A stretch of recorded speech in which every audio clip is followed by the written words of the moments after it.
Welcome. Thank you so much for watching our teacher recommendation workshop from the University of Pennsylvania.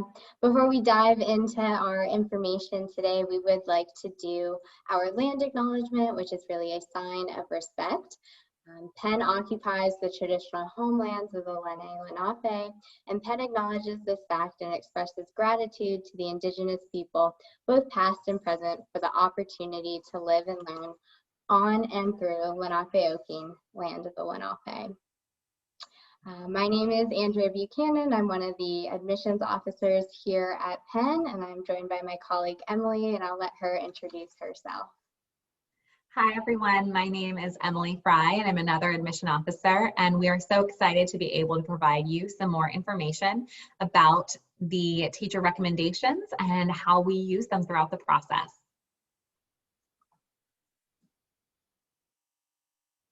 So we'll go through the goals of the session today. So first of all, we want to cover what are colleges and universities looking for in a teacher recommendations? What are we trying to gain from that part of the application?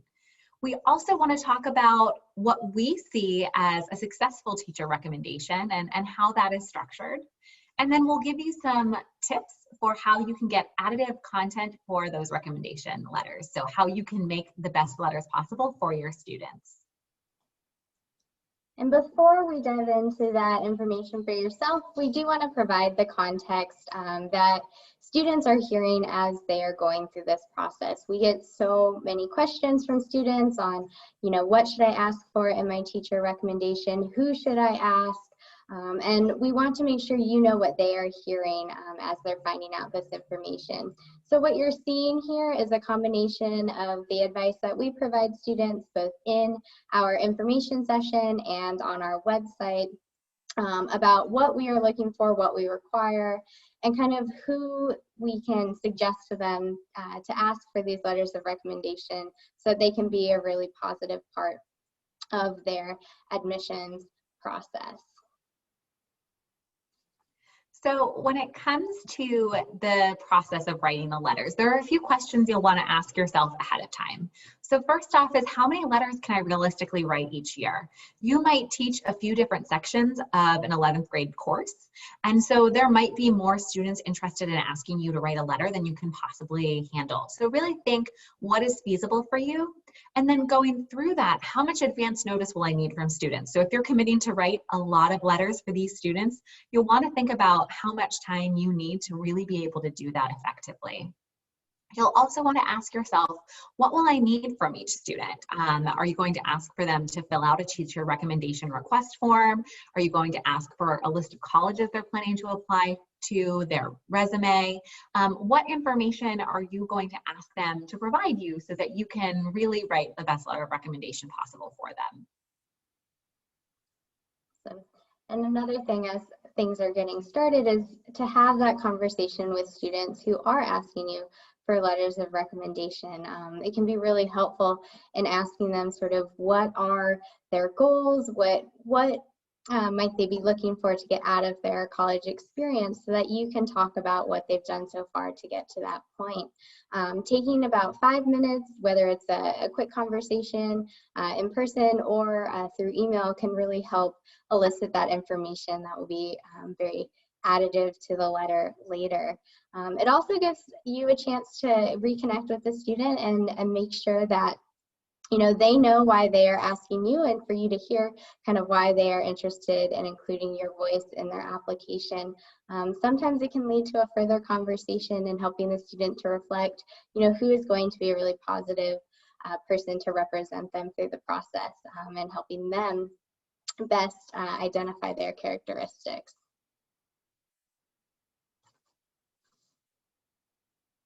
So when it comes to what we're looking for, what are the things we're really trying to gain from those teacher recommendations? I like to say the recommendation is really the how behind the grade. It's the overlap between the quantitative and the qualitative. It's telling us that story about who the student was in the classroom. So how did they interact with their faculty? How did they interact with their peers? What did they add to the classroom? How did they impact the learning process for others? And how did they engage in it for themselves?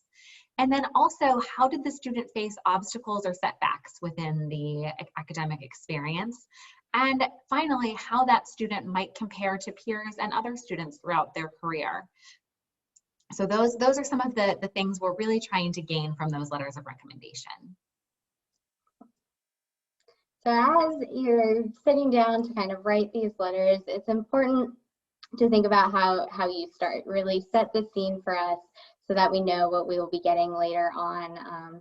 The first thing I think is to really think about introducing yourself, right, Emily? And that would be a great place to start to give us that context. Yeah, absolutely. We want to hear from the counselor or from the teacher what context you've been in this school. So how long have you been teaching this course? How long have you been teaching at this high school?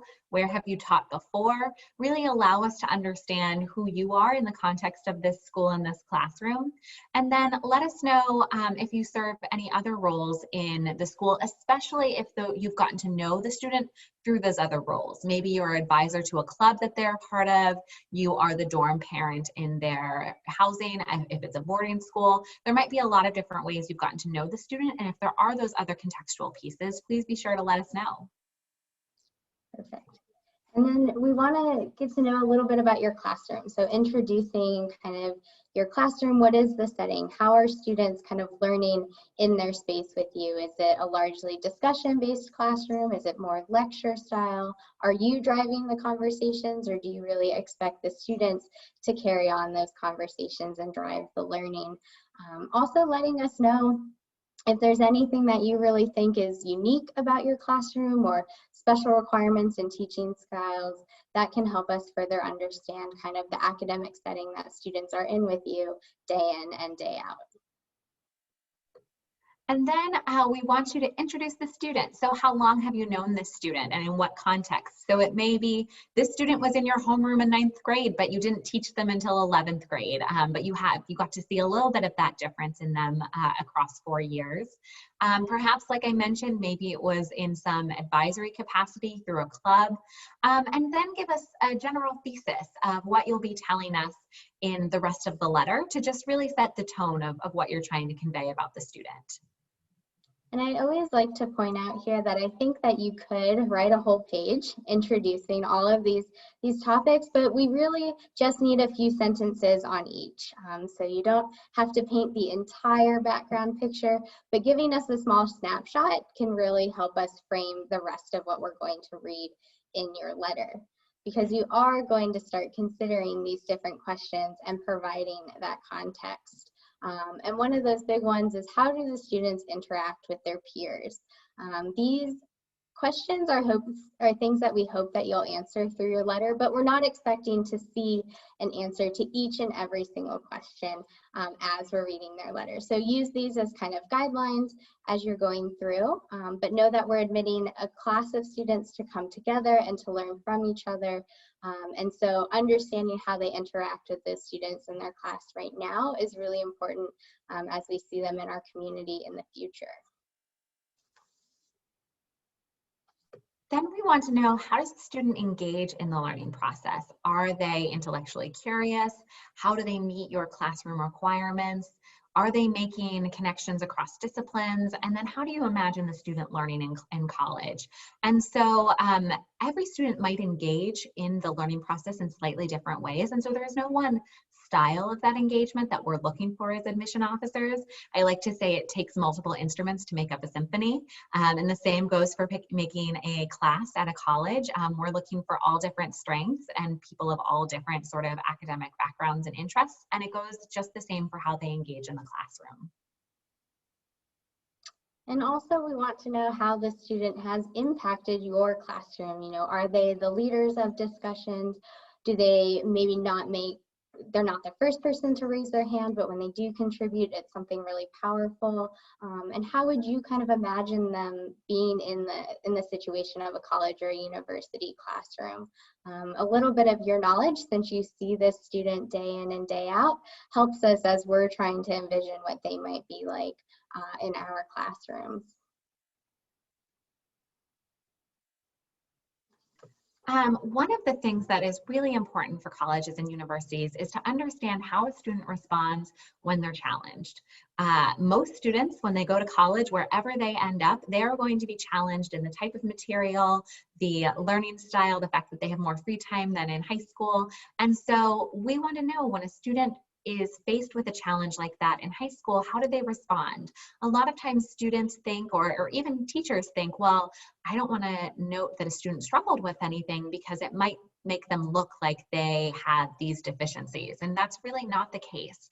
We're all looking for students who have a growth mindset and are able to think about how they've handled challenges and how they'll move forward from that. So there are a few different ways. It could be, did they face a challenge in the classroom? Maybe they actively seek feedback from you, again, showing that growth mindset. And then for the student who does struggle, what flashes of potential or improvement have you noticed along the way? And interacting with faculty is going to become a very large part of our students' college experience. And so we want to understand how they've been interacting with you, kind of as that conduit right now. Have they been coming to you for additional help and support? That does lead back to that growth mindset. And how do you imagine they would be kind of in the college setting, interacting with professors and those with significant amounts of knowledge, but also knowing that they can contribute to the learning process as well? Then we want to know, how does the student compare to peers and other students throughout your career? And that just gives us a little bit of a barometer for the student, and sort of how they might compare to others. Now, for every teacher, this is different. You might say this is the best student I've taught in my last 15 years, or you might be a new teacher. And so you only have this student to compare to 1 year. So we know that there's going to be different barometers for that, but there might be things where you've only had 1 year of teaching, but there are a lot of things that really make this student stand out as a student in the classroom. Perhaps it's something where they've made you a better teacher. I know I sometimes read in letters where a student says, this student is a teacher's dream. They ask the questions that make me want to be a better teacher.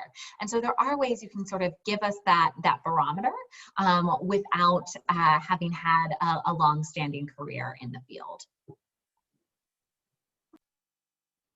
So when it comes to the letter, there are some elements that are effective and some that are less effective. So I will go through these effective elements, and then Andrea will go through some of the less effective elements.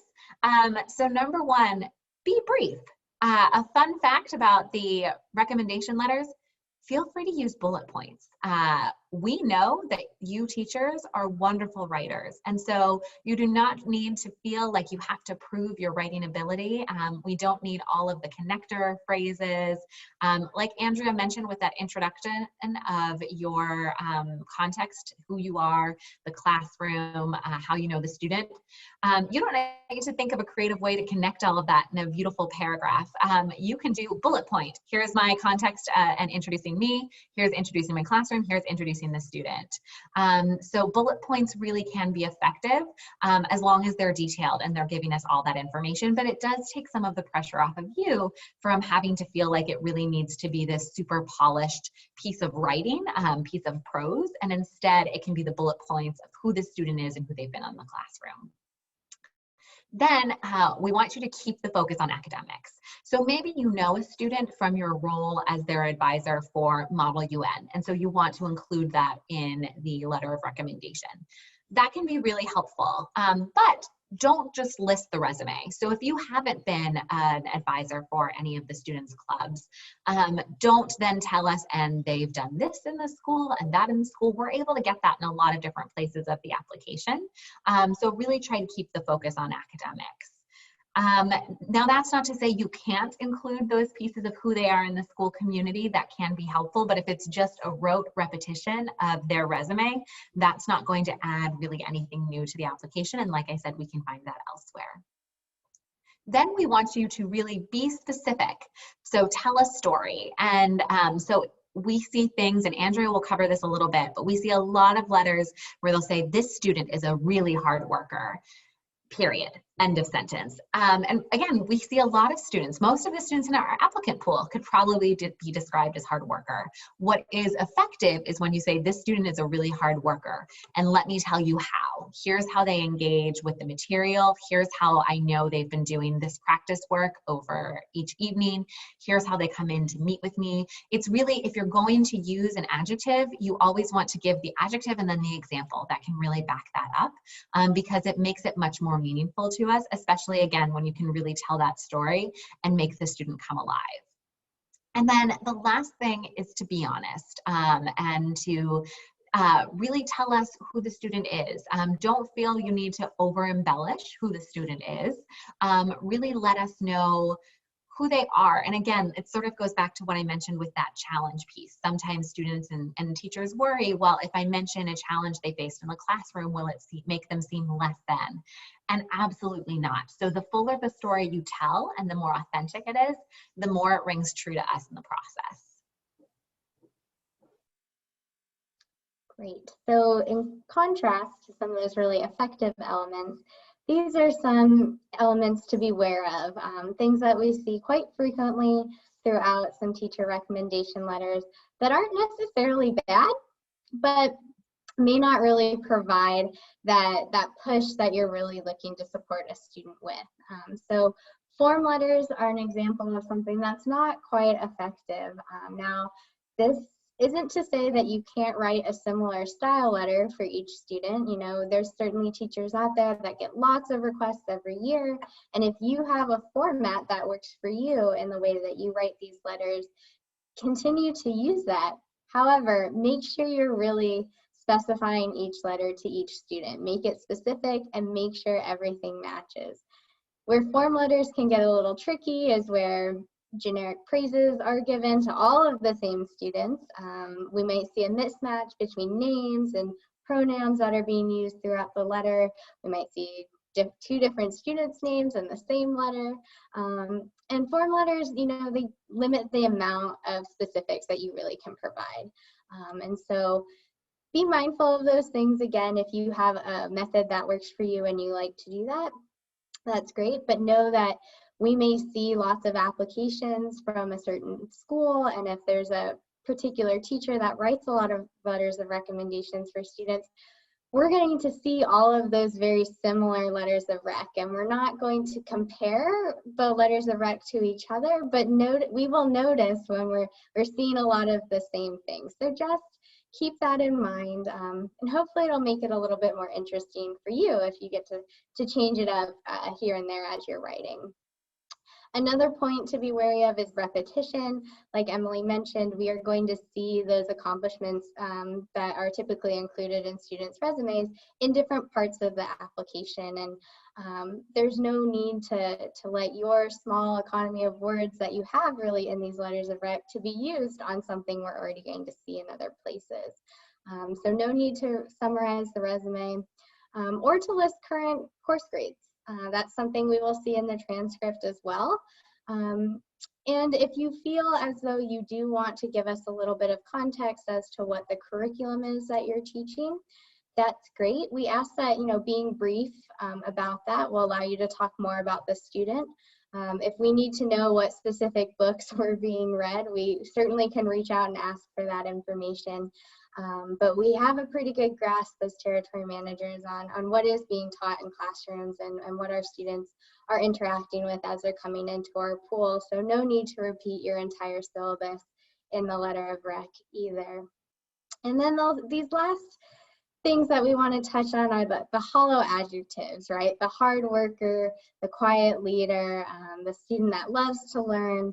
We see these things all of the time, and certainly they are true. You know, our students are hard workers, and they may be one of the best.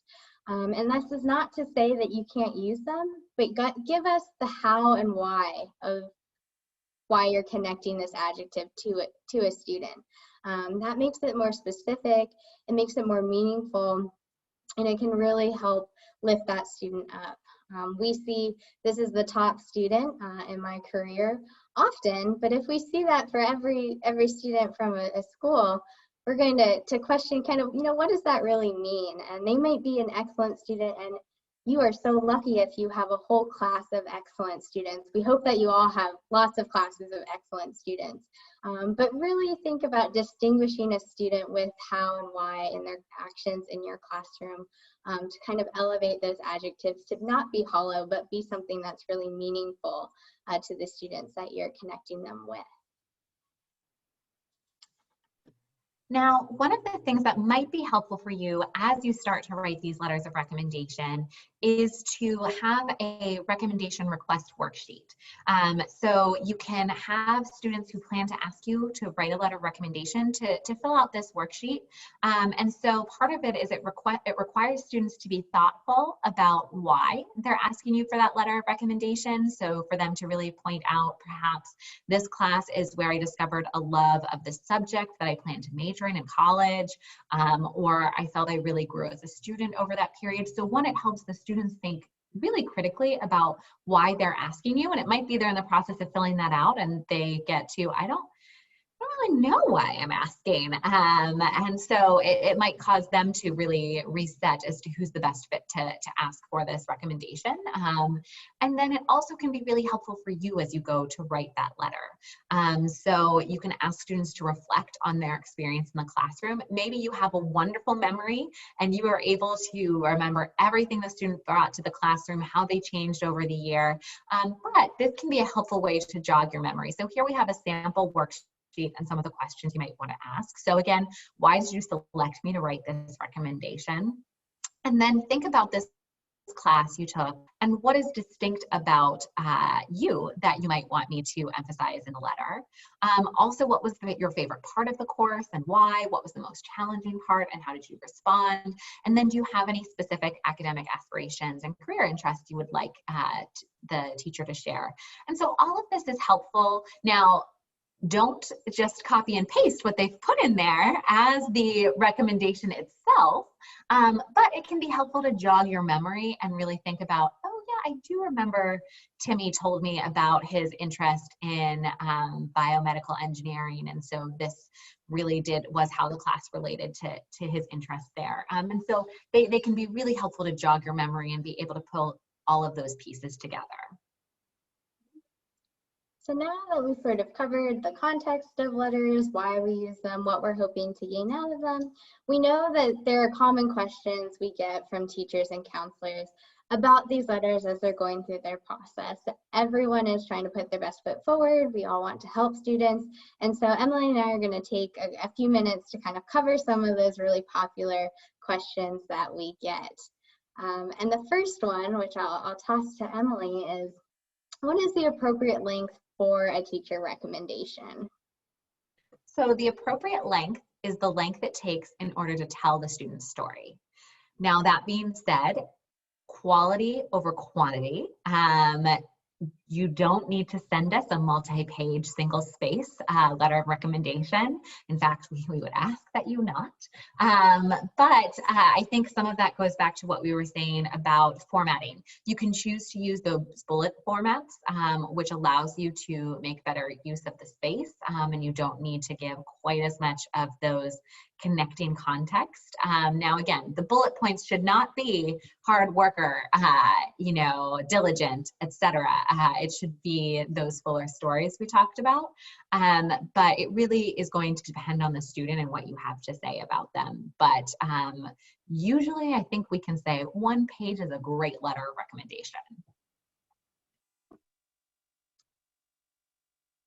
So for Andrea, should the teacher customize the letter to a college or university?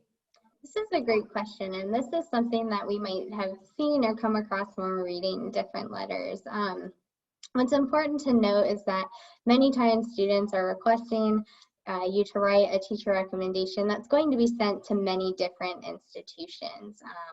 And so we would caution that it's probably best to leave out those customizing pieces to the institution and make sure that the letter is really customized to the student, so that no matter what institution is receiving the letter, they are receiving the most amount of information on that student that's showing them that that student will be a really, really excellent addition to a school. So know that if you do have some kind of personal connection, or you're being asked to write this specific letter to a specific school by a student, that you clarify that in the beginning. But for the majority of students, they're going to have these letters sent to lots of different places, and we would just love to not read another school that a student has interest in our applicant pool. So this is, a common thing, but do keep it broad. And then finally, Emily, is it okay to decline to write a letter of recommendation for a student? Absolutely. And now there might be a few reasons why you decline to write a letter of recommendation. It might be that you set a capacity for how many you could do, and this student was the 21st to ask, and you knew you had a limit of 20 in terms of the capacity you were able to do. So feel free to do that. And then also there might be cases where you don't feel that you are the best person to write that student's letter of recommendation. And you shouldn't feel put in a spot where you have to write something about the student when you don't feel that you really are the best person to do so. And so just having that honest conversation with the student and saying, I don't think that I really am the best person to write this letter of recommendation for you, and you might want to ask someone else. Again, you really want to feel that you're setting the student and yourself up for success in writing these letters. Absolutely. And so we know that there's many more questions that you may have about those three, and so we've listed some resources that are both available to teachers and counselors as they're going through this process. Teachers, you can still always check out our Penn counselor page to understand the information that we're conveying to those folks that are really helping students get their administrative pieces in order of their application. But it also has contact information for our staff members listed by region. We have a great Penn admissions blog that's updated with articles and thoughts really shared from the experiences we have from all of us being in this admissions process, which is really great to check out. And then the last link is really what Penn looks for in teacher evaluations, which is a page on our website that students can access, you can access at any time, to just remind yourself, this is what students are hearing, these are the expectations they have as they're coming into this process, and where I can meet students where they are at that time. And then lastly, we have other resources if you would like to join us virtually to learn more about Penn. Teachers are always learning too. And so we encourage, if you're interested, to join us for an information session or to point your students in the direction of these resources. You are always welcome to. It's all on our website and is updated very regularly, especially in this time. Thank you so much. We hope that this video has been helpful for you and will be a resource for you as you continue writing those letters of recommendation for your students. Thanks so much. Bye. Thank you. Bye.